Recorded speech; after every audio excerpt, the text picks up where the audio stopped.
The first impact of IT in modern society is that almost nothing we do would be possible, certainly on the scale that we do it and on the uniformity that we do it.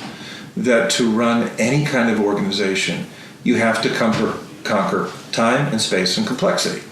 You have to take large groups of people and make them work together. You have to do it for a long period of time and often at a distance. And to do that, you need help. And because of that, IT forms the core technology that allow organizations, whether they be business organizations or government organizations or educational educations, gives them the power to do that.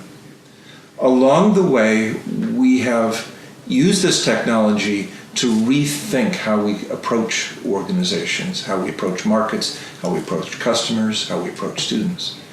And that has taught us a lot about how we think, how we work, how we can get the best out of people, how we can get best practices to people who need it. And that's really the profound aspect of IT and computing technology in general. We can think that there are basically 4 or 5 broad categories that computing does well.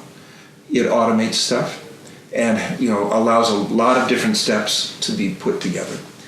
It can replace human labor in repetitious activities. It can really extend our capacity and our capability to do things. And the last one, which I think we're really starting to come to grips with, and it's what you referenced in Too Soon to Tell, it shifts markets in profound ways. And markets are really one of the fundamental ways we interact with each other. The exchange, whether it's an exchange for money, we're buying something, or an exchange of information, or an exchange of favors. It's a very fundamental way we interact. And in the last 5 or 6 years, with the rise of social networking, we're starting to get a better feel for it. And we're seeing that this technology, which allows us to conquer time and space and complexity, is changing our institutions in very, very fundamental ways. The world is not as neat as we teach it to you in higher ed, because we need to get a lot of technical information into you. And we need to make sure that you get it and get it well. There are fundamentals that are best taught that way, and there's no other way to get it.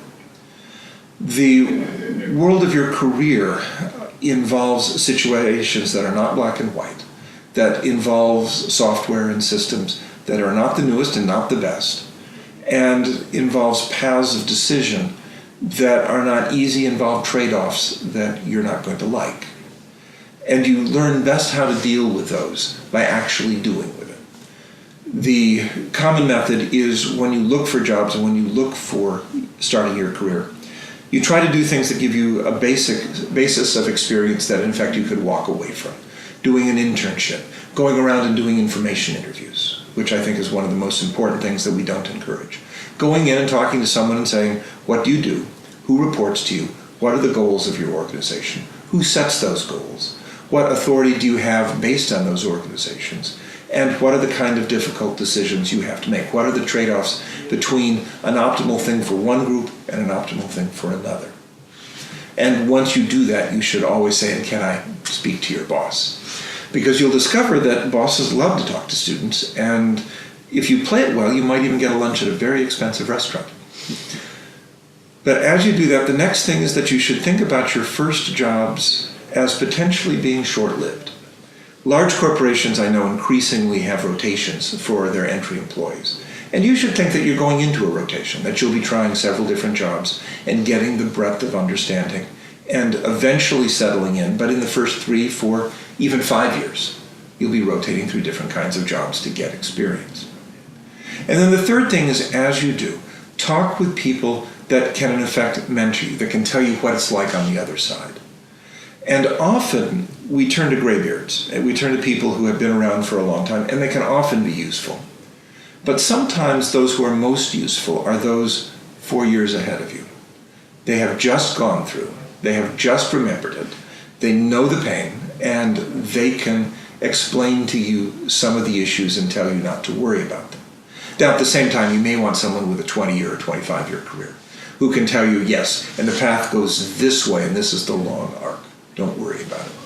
But getting someone to tell you what it's like on the other side of those lessons is very, very important. It's sort of, the old saw is that a professional just needs to constantly read. And this day and age, we've generalized that. We've also seen some of the power behind it. You need to keep abreast, and you keep abreast by keeping in touch with other professionals. The basic idea behind professionalism, I like to tell my students, is it's a circle. Inside the circle are the people who care about the ideas and want it developed, and have developed a trust for each other. We know that when we are sharing ideas back and forth, we have a similar background, we have similar sets of ideas and similar goals. And because that what you tell me is something I'm going to credit, and what I tell you, I would hope you're going to credit. And getting yourself in circumstances that test you, that get you not only to learn from others, but I think more importantly, to put your ideas forth and hear what others think about them. Part of professionalism is fundamentally that little circle of constant improvement, the little thing that Walter Schuhart invented in 1930. And we get an idea, we build the idea, we test it, and then we see if it works and gets feedback, and then adjust. And professionalism means that you do that at all levels, and in particular you try to get your ideas in front of the people who are best able to comment on what you do and give you the clearest vision of where you need to go next. And so as an IT professional, that I think is one of the fundamental things. Work with people who are beyond your organization, work with people who have different experiences, and work with people who have dealt with difficult problems.